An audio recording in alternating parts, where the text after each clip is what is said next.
La plateforme d'accueil protestante pour les réfugiés a été créée en novembre 2016. En fait, la Fédération d'entraide protestante mène un projet d'accueil des réfugiés depuis 2 ans et cette plateforme a été créée pour structurer cette action davantage. Donc, au siège à Paris, elle regroupe un chef de projet avec une équipe de bénévoles qui est chargée, qui est en lien avec l'ensemble du réseau FEP d'accueil, donc qui sont les hébergeurs, les collectifs, les associations gestionnaires qui travaillent sur cette question.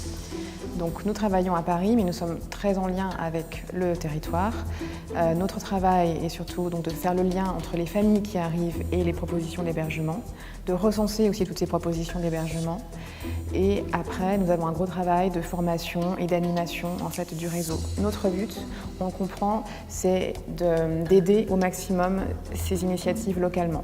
Nous ne voulons pas faire à la place, nous voulons vraiment appuyer, aider les personnes qui s'engagent dans ce projet, qui est un projet très riche et à la fois très complexe à mettre en œuvre. Les personnes qui arrivent via les couloirs humanitaires, ce sont quasiment le même profil que celles qu'on accueillait jusqu'ici.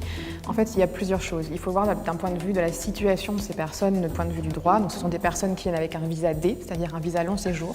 Donc, elles viennent régulièrement en France et surtout de manière sécurisée. Notre but dans les couloirs, c'était de faire en sorte qu'elles évitent de prendre un bateau, qu'elles évitent de tomber aux mains des passeurs. C'est pour ça qu'on a cette solution de couloir avec le visa D. Un de notre critère, c'est la vulnérabilité. Ce sont des personnes vulnérables, soit parce qu'elles sont en famille, tout simplement, soit parce qu'il y a des enfants en bas âge, soit parce qu'il y a une pathologie médicale, psychique, et puis aussi, évidemment, à cause de leur vécu.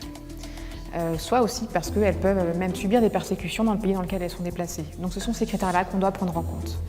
Il n'y a pas d'autre distinction, que ce soit en fonction de l'appartenance sociale ou l'origine religieuse.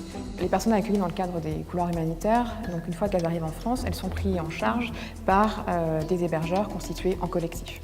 Quand on parle de collectif, on fait référence vraiment à un réseau d'acteurs local, que ce soit des personnes, des particuliers bénévoles, mais aussi des professionnels issus d'associations, issus de structures aussi qui sont spécialisées vraiment dans l'accueil des migrants. Donc les familles sont accueillies, elles disposent d'un hébergement et puis de cette espèce de cocon qu'il va y avoir autour d'eux, donc de toutes ces forces vives, souvent 10-15 personnes vraiment bénévoles, mobilisées au quotidien pour aider ces familles et les accompagner. Et quand on parle d'accompagnement, c'est pas seulement fournir un toit, mais c'est équiper ce logement, ce sont aider les personnes dans leur démarche, donc les amener à la préfecture, garder les enfants pendant que les parents sont à la préfecture, c'est bien évidemment les amener à avoir une vie sociale, donc les inclure aussi dans des loisirs, dans des cours de français. Et c'est tout ce parcours jusqu'à la pleine autonomie des personnes, qui va se traduire notamment par la recherche d'un logement, autre que cette solution d'hébergement. Toute personne peut s'engager dans ce projet évidemment, donc soit en proposant un hébergement, soit en se proposant en tant que bénévole sur toutes les actions d'accompagnement. Donc pour cela, il suffit de contacter la plateforme d'accueil des réfugiés et nous échangerons avec vous sur votre motivation et vos envies.